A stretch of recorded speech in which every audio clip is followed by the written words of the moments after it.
Je mets les pieds où je veux, Little John. Et c'est souvent dans la gueule.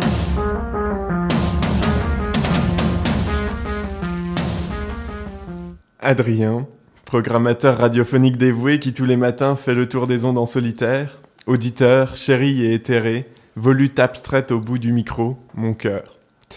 Pas une semaine ne se passe sans que le tumulte médiatique ne vienne nous parasiter les esgourdes, et cette fois encore, quel tumulte! La rentrée est décidément très riche, en rebondissements presque pas attendus, et c'est non sans surprise que les élèves de l'école ont appris vendredi dernier la candidature du petit Nicolas à la présidence du club Chair de Poule, lui qui avait pourtant juré de ne plus jamais se mêler des lectures de ses camarades.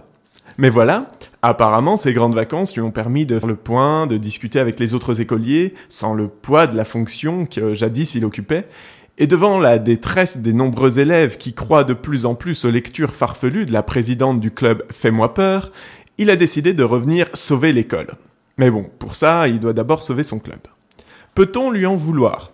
Il voit bien que le délégué de la classe est de moins en moins soutenu, même dans son camp, le club Cœur Grenadine, et que même le club de la Bibliothèque Verte, pourtant prêt à échanger les bonnes feuilles à l'époque de l'élection, ne veut aujourd'hui plus rien avoir à faire avec lui.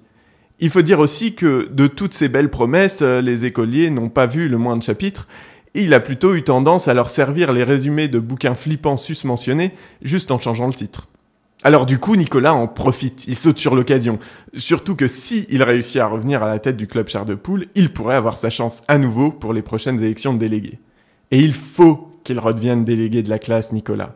Parce que même si les maîtres et les maîtresses ne l'ont pas encore puni, il sait bien que ça risque de finir par savoir qu'il a piqué des goûters, même s'il dit qu'il a jamais entendu parler des quadros, alors que ses copains en distribuaient plein à la récré.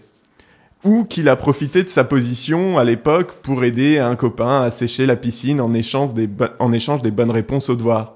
Ou qu'il a reçu des billes un peu volées de la part des caïds de l'école d'à côté. Alors que s'il redevient délégué, pouf, tout ça disparaît. Immunité. Il a appris ça avec Jacques, un grand qui vient plus à l'école depuis quelque temps.